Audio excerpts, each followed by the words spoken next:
Welcome to the Lore Tours Interdimensional Spaceport, your number one destination for tours through the lore behind some of your favourite characters, groups, and events in the multiverse. Now let's see. Looks like you're flying to Luna today to study the Society. I'd love to join ya, but those guys really hate robots. Anyway, it looks like your flight's now boarding. Better make your way to the gate. Good luck. Welcome aboard, everyone. This is your captain speaking. I'm pleased to say we're just about ready to depart. Ace, open the hangar bay doors, please. Sure thing, Captain. I'd like to take a quick moment to remind you that seatbelts must be worn at all times during this flight, and smoking or the consumption of stims is prohibited. As the Golds would say, don't be a gory damn pixie.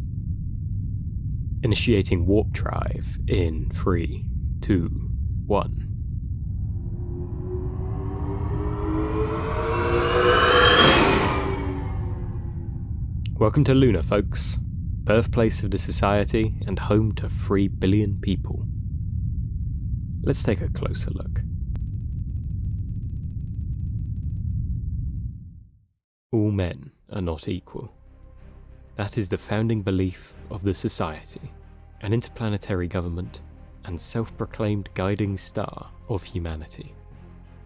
Founded during a time of decadence for the people of Earth, in which envious nations would hoard resources and succumb to simple pleasures and moral decay, the Society was formed as the factions of Earth looked to the stars, creating a group dedicated to colonizing new worlds now that humanity had grown too large and greedy for one planet.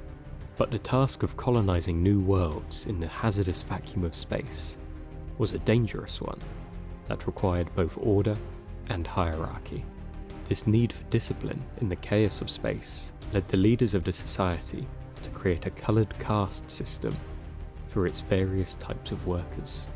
Originally, these workers were simply assigned a coloured uniform based on the jobs that they performed. The lowest of these colours included the reds, who were used for manual labour, pinks for valet services and to act as pleasure slaves, obsidians to serve as elite soldiers and bodyguards, and browns for janitorial and culinary exploits. Above these low colours were the mid-colours.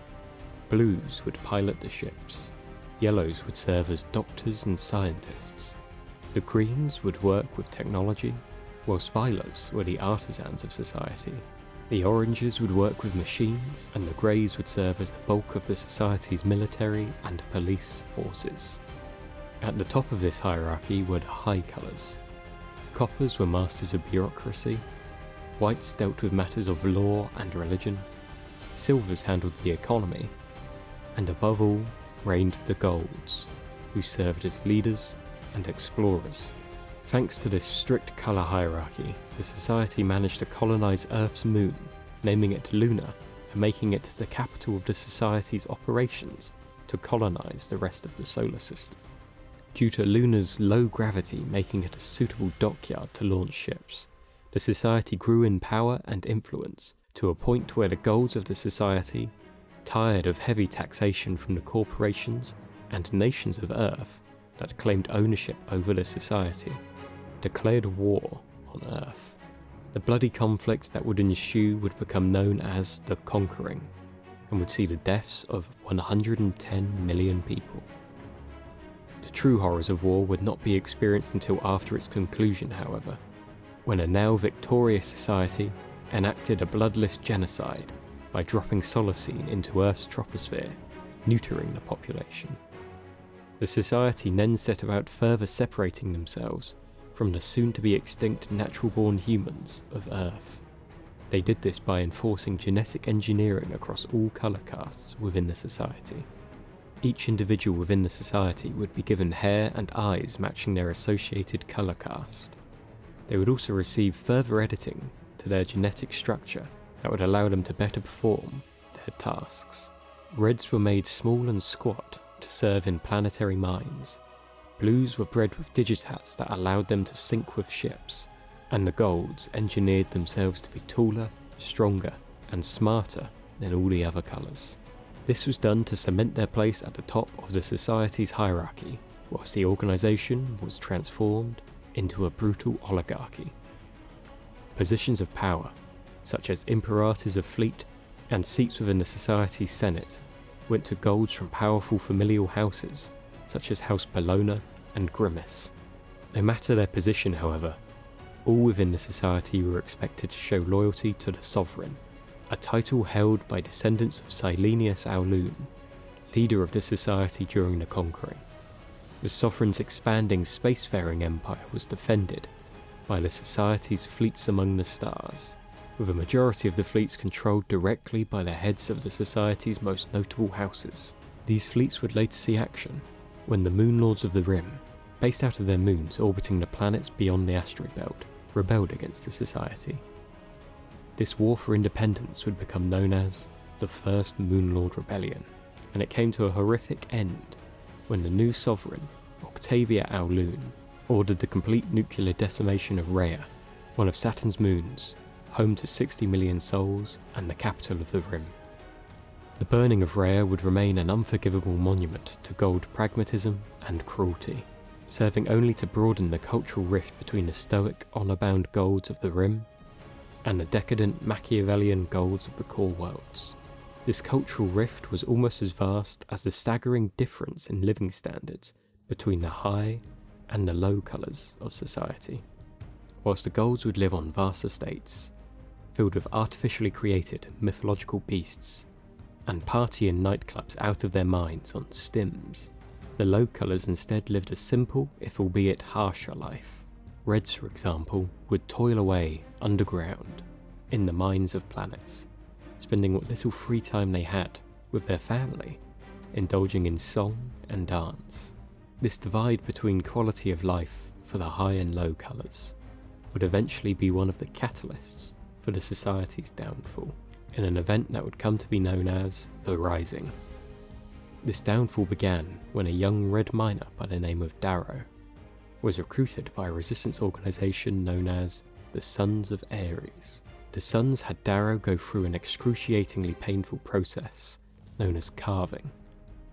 This process would see the small red's body torn apart and transformed into that of a gold.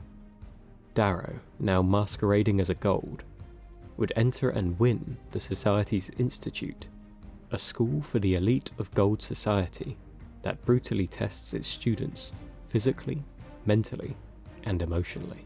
Following his time at the Institute, Darrow would enter the service of the Arch-Governor of Mars, Nero Au Augustus, eventually using this position to weaken the society from within by triggering the Martian Civil War between House Augustus and the Society for control of Mars. Despite losing control of Mars, the Society would prevail when a group of Darrow's gold allies turned on him upon discovering his secret red identity. After almost a year of torture, Darrow would escape his gold captors and lead a coalition of Sons of Ares and Moonlord forces in conjunction with the fleets of his future gold wife, Virginia Au Augustus, in a final invasion of Luna, going on to decapitate the Sovereign, form the new Solar Republic, and scatter the remnants of the Society out to Mercury and Venus. At present, Society remnants remain in a savage 10-year war with the Solar Republic that has seen them slowly lose more and more ground. All hope is not lost for the Society, however, as now led by the dictatorial Atalantia Au Grimace. Society remnants are launching a daring counterattack and are beginning to win many battles over the Republic, both on the battlefield and in the shadows. How will this endless war pan out? Well, hopefully we'll find out in the not too distant future. Until then, we better gory damn get out of here before any Ripwings use us for target practice. I've been your captain today, Captain Rick, and I would like to thank you for choosing to fly with us. Please click one of our other videos to book your next flight with us, or hit the subscribe button down below so you don't miss out on our next thrilling adventure. We can't wait to have you on board with us again soon. Catch you next time.